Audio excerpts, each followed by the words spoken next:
What's going on, you guys? Welcome back to my channel. Before we get into this video, the first thing I want to say is rest in peace Pop Smoke. He tragically and senselessly lost his life at the young age of 20 years old back in 2020. So rest in peace to him. Now, obviously, we're probably all pretty familiar with the situation of him allegedly accidentally posting his address online, people coming to his house and doing the do. Now, you guys, allegedly his girlfriend at the time, the girl in the picture that you see, she goes by the name of Amelia Rose, is finally coming to the light and giving her account of what happened that night. Now, allegedly, like I said, she was dating Pop Smoke at the time, and she was there at the time of the happening of what happened to him. Now, at the time of Pop Smoke's passing, this photo went viral of a woman standing outside of his residence the night of the shooting. And a lot of people were wondering who this woman was. How is she connected to Pop Smoke? Did she have something to do with it? And now everything is coming to the light that this is the woman who he was allegedly dating. And she's giving her account of what happened that night, like I said, you guys. And she is alleging that Pop Smoke's best friend on the entire planet had something to do with his demise. Now, it's crazy because Mike D and Pop Smoke have been friends for literally their entire lives. Not just a man on the street that he met in the industry. This is literally like one of his dogs that he has known his entire life. So that's why it's making it so complicated. But if you guys do recall too, around the time that Pop Smoke was killed, these rumors did start circulating originally that Mike D did have something to do with it. And he did address it at the time. But obviously he alleged he didn't have anything to do with it. That was his guy. That was his best friend. Now, this girl, Amelia Rose, decided to take to her Instagram recently and just let everything out regarding this situation.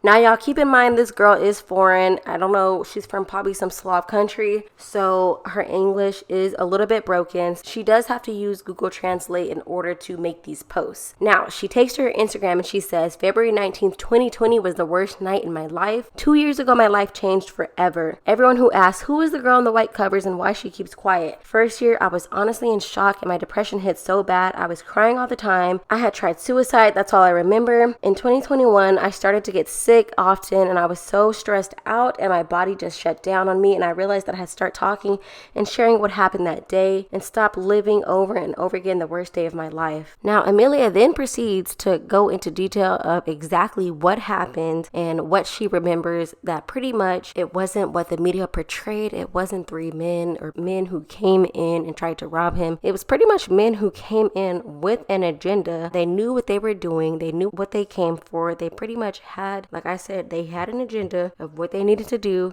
and they accomplished that. She claims that they pretty much came in, verbally and physically abused her, but their ultimate goal was to make sure that Pop was executed. So they went straight to the bathroom to him and did what they needed to do and pretty much left afterward. Which is crazy because you would think that most murder for hire killers would not leave witnesses behind. Obviously, I'm not one of those people, so I can't speak for all of those type of people, but I do find it kind of odd that they would leave a witness behind knowing that she's seen one of their faces. 3 of them had masks and 1 of them didn't have a mask. So why would they leave you as a witness? I find that kind of strange. Not strange in a sense like, oh, they should have killed her, but strange in a sense like, okay, that was their agenda, but at the same time, I don't know. Now, you guys, like I said, Mike D is one of Pop Smoke's literally closest friends that he's known since birth pretty much. And around the time that Pop Smoke died, Mike D did take to his Instagram to share a heartfelt message about his friend. He said, "Can't nothing express the pain that I'm feeling. I just lost my brother, my heart, my dogs. You guys have no type of sense or sympathy. Y'all don't know what's going on. Y'all come in here playing instigator and bashing me on the internet. I would never in my life set my brother up. We ate together. We broke bread together. This is really my mother child. I don't gotta explain nothing to nobody that don't know me, but for the ones who know me and know when you saw me, you saw Pop. 100. We live in such a messed up society. Y'all gotta wake up. Just know I got you forever, brother. The truth will come into the light. Until then, sleep in peace." Now again, this was around the time that Pop Smoke passed, so this was 2 years ago roughly, but Mike D did take to his Instagram today to go ahead and respond to Amelia regarding her accusations towards him. He said, y'all believe anything on social media,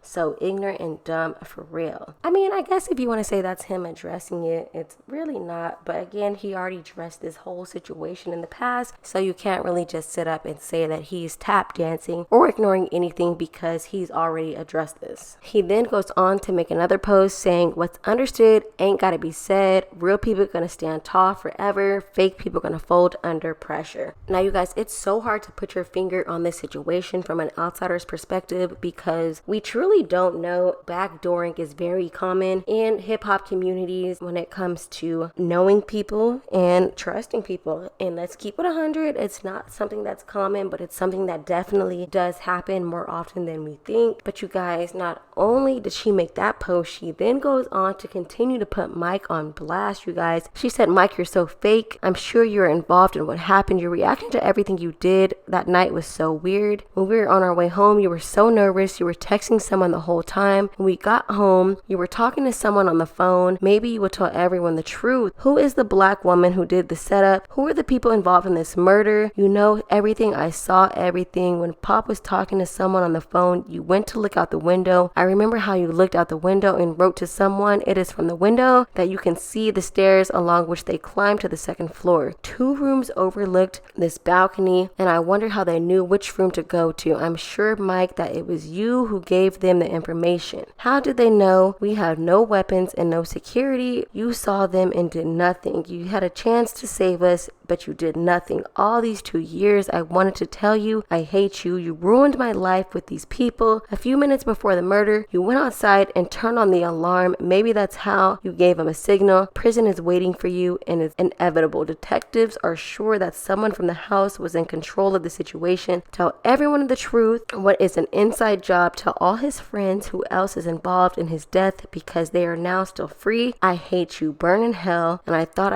thought I'd be silent. I'm not going to be silent anymore. I will never forgive you for all the words you said to me that night. She then went on and made one final post, pretty much admiring her man Pop Smoke. She said, I'm still crying about you. I still remember your smile, your laughter. You're a wonderful person. You were a gentleman, a romantic gangster. I will never forget you. My heart is broken and I'll probably live with all my life with this pain. Thank you for coming to me in my dreams and telling me to be strong. How I want someone to tell me this is a terrible dream. I still can't believe this happened. I'm so angry that they took life from such a talented guy.